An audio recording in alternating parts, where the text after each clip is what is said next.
നമ്മൾ മൂന്നാറിന് മാട്ടുപ്പെട്ടി പോകുമ്പോഴേ നമ്മുടെ ഹൈ റേഞ്ച് സ്കൂളിൻ്റെ ഗേറ്റിൻ്റെ അടുത്തായിട്ട് ഈ ഒരു ചേട്ടൻ ഇരുന്നിട്ട് പനങ്കരിക്ക് വിൽക്കുന്നുണ്ട് കേട്ടോ. പനങ്കരിക്ക് നൊങ്ക് എന്നൊക്കെ പറയും. അപ്പോൾ നമുക്ക് ചേട്ടൻ്റെ അടുത്ത് തന്നെ ചോദിച്ചു നോക്കി ഇത് എവിടെ നിന്നാണ് കൊണ്ടുവരണേ എന്നൊക്കെ ഉള്ളത് കേട്ടോ.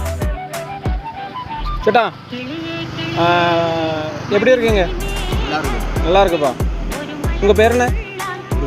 முருகனா. எங்கேருந்து வரேன்? தென்காசியா? ஓ, அங்கேருந்து இங்கே வந்து கச்சடம் பண்ணிட்டு இருக்குமா? ஓ அப்படியா. ഇത് തെങ്കാശിയിൽ തന്നെ എടുത്തിട്ട് വരാം.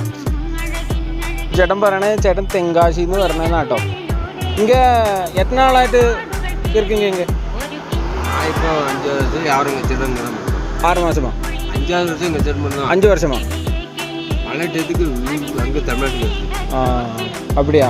ஓ மழை சீசனில் மழை ആരംഭിച്ചിട്ടാ தமிழ்நாட்டு.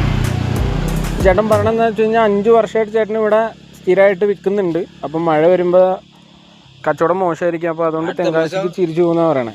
അടുത്ത മാസം ഊരിക്കളമ്പോ. പേര് മുരുകൻ. അപ്പോൾ ഇതിൽ വരുന്നവരൊക്കെ ഉണ്ടല്ലോ ചേട്ടൻ്റെ അടുത്ത് നിർത്തിയിട്ട് ഒരു എന്താ പറയുക പനങ്കരിക്ക കുടിച്ചിട്ട് പോയിക്കോട്ടോ.